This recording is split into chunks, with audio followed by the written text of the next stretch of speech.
예, 안녕하십니까. 여러분의 백만장자입니다. 사랑합니다. 여러분, 그리고 파이팅입니다. 파이팅. 예. 저는, 제 개인적인 생각입니다. 개인적인 생각. 저는 연말에 삼성전자, 급반등 나올 수도 있다. 예, 뭐 11월 말이 됐든 12월 달이 됐든 급반등이 나올 수도 있다라고 생각을 합니다. 근거가 뭐예요? 백만장자님. 예, 근거가 뭐예요? 제가 생각하는 근거는 이래요. 자, 지금의 삼성전자 7만원 초반은 무엇을 반영한 거냐면, 디램 가격, 물론 삼성전자가 디램만 있는 건 아니지만, 어쨌든 매출이나 이익의 상당 부분 디램이 있기 때문에, 삼성전자 디램 가격 4분기에 급락한다. 삼성전자 디램 가격 내년 초에 급락한다. 급락을 한다. 두 자릿수의 폭락을 한다. 이걸 최악을 반영한 게 지금 7만 원대거든요. 그런데 지금 4분기 급락 나왔습니까? 한 자릿수로 디램 같은 경우에 소폭 하락을 했죠. 4분기에 두 자릿수 급락한다. 어쩐다 저쩐다 막 늑대가 나타났다 막 이렇게 막 했는데, 증권사에서 그렇게 이야기했는데, 반도체 회사, 특히 삼성전자, SK하이닉스, 마이크론은 그거 아니다. 늑대 안 온다. 늑대 안 와. 근데 막 증권사에서 늑대가 나타난다. 뭐 해가지고 막 해서 메모리 반도체 어쩐쩐데 하는데, 4분기에 뭐가 얼마나 빠졌습니까? 여러분, 소폭 빠졌잖아요. 한 자릿수로. 예. 그래서 연말이 갈수록 이 급락이 아니라는 생각, 이거 아니네?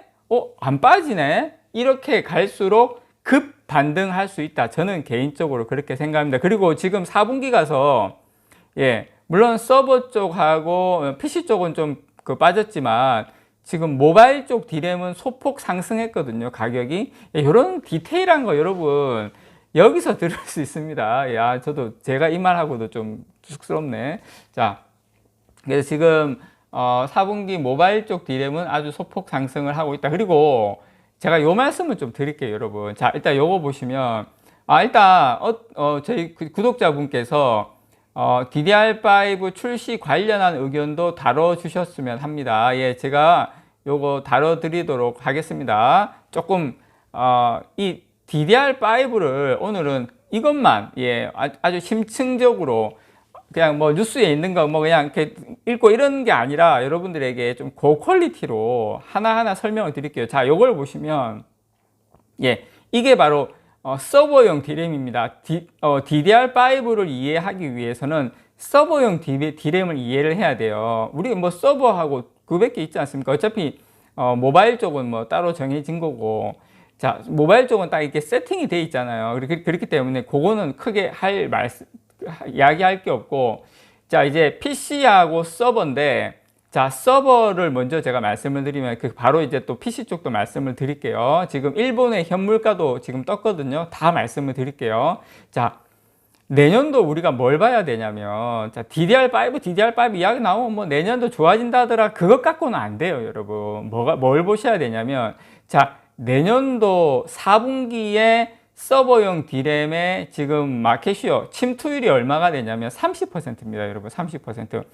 내년도 3분기, 4분기 가면 매출이 급격하게 올라가요. 특히 전체 반도체 매출에서 이익 구조가 가장 좋은 게 서버입니다. 매출액 기준으로는 40%가 넘어요, 서버가. 그런데, 예, 교체가 DDR4에서 DDR5로의 침투율이 30%가 넘는다. 자, 그러면 우리가 요것도 한번 여러분 보시면 아시겠지만, 자, 요걸 보시면, 요거는 보면 내년 2022년도 전체 디램, 예, DDR5로 넘어가는 게 4.7%예요.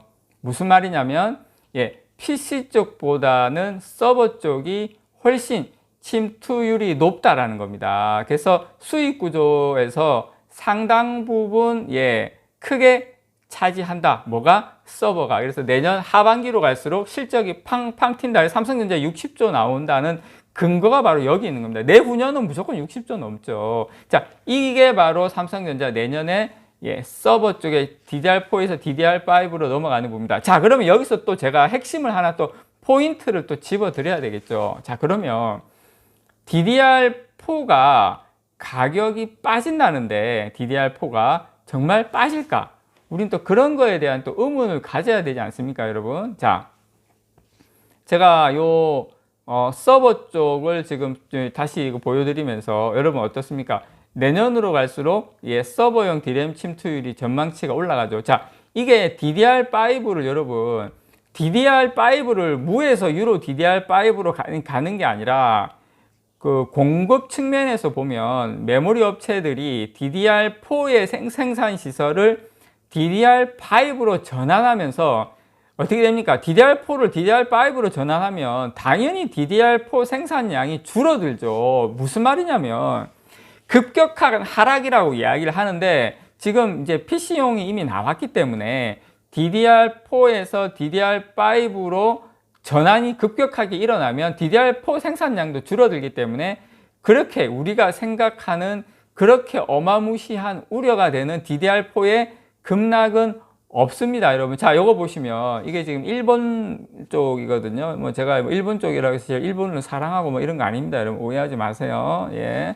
자, 여기 보면 이게 다 DDR5입니다, 여러분. 예, DDR5 보시면은 맨 위에 DDR5 4800 쭉 그 밑에 보면 DDR5 5200, 5200 쭉 돼 있죠. 다 DDR5입니다. DDR5 가격인데 어떻습니까, 여러분? 이게 30,000N이거든요. 이게 36,000N, 36,600N 이렇게 있는데 금액으로 치면 곱하기 10 하면 됩니다. 그래서 다 30만 원이 다 넘어가요. 지금 이게 이제 엘드레이크 인텔의 이 12세대 엘드레이크 CPU 공식적인 출시가 아직 멀지 않은 가운데 아직 이제 거의 조만간에 출시가 되죠.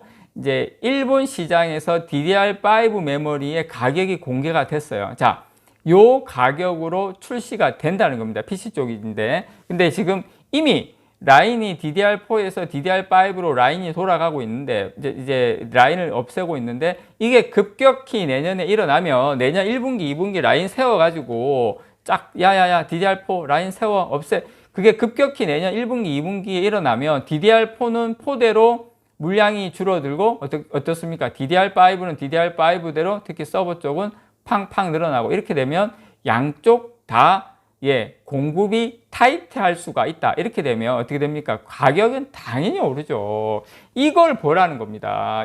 그래서 제가 다시 이야기를 돌아와서 그렇다 치면 증권사에서 연말로 갈수록 내년으로 갈수록 급격하게 DRAM 가격이 최악으로 급락할 것이다 라고 이야기했는데 생각보다 CPU가 빨리 나오면서 이 두 자릿수 급락이 없고 생각보다 안 빠지네? 안 빠지네? 이렇게 하면서 안 빠진다. 그러면 그때부터 주가는 급등한다.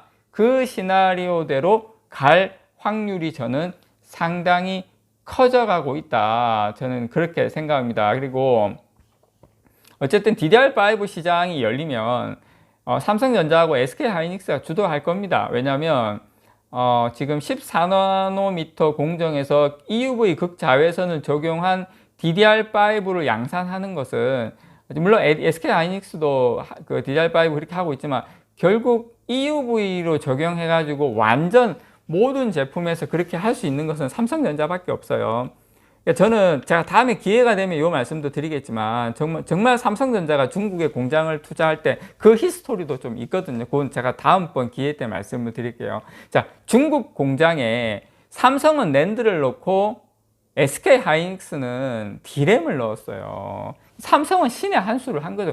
저는 삼성이 어떻게 무슨 안에 외계인이 있는 건지 아니면 무슨 예언자가 있는 건지 지금 중국의 SK하이닉스 D램 공장에는 EUV가 못 들어가요. 근데 삼성전자는 어차피 낸드밖에 없기 때문에 아무 문제가 안 돼요. 근데 이제 지금 SK하이닉스 고민이 깊어지는 거예요. 거기 지금 삼성전자, SK하이닉스 전체 한 30%가 넘는데 그 D램의 생산에 상당 부분 영향을 미친다. 물론 마이크론 같은 경우에는 아직 지금 EUV 장비만 갖다 놓고 이거 어디에 쓰는 물건이고 이러고 앉아 있고 한 상태고. 그래서 저는 여러분들께서 지금 다른 이야기 여러 가지 정보 이렇게 많이 있는데 적어도 이 부분 DDR4와 DDR5와 관련돼서는 이 영상 하나로 여러분들께서 시원하게 정리가 됐을 거라고 생각을 합니다. 이상 여러분의 백만장자였습니다. 사랑합니다, 여러분.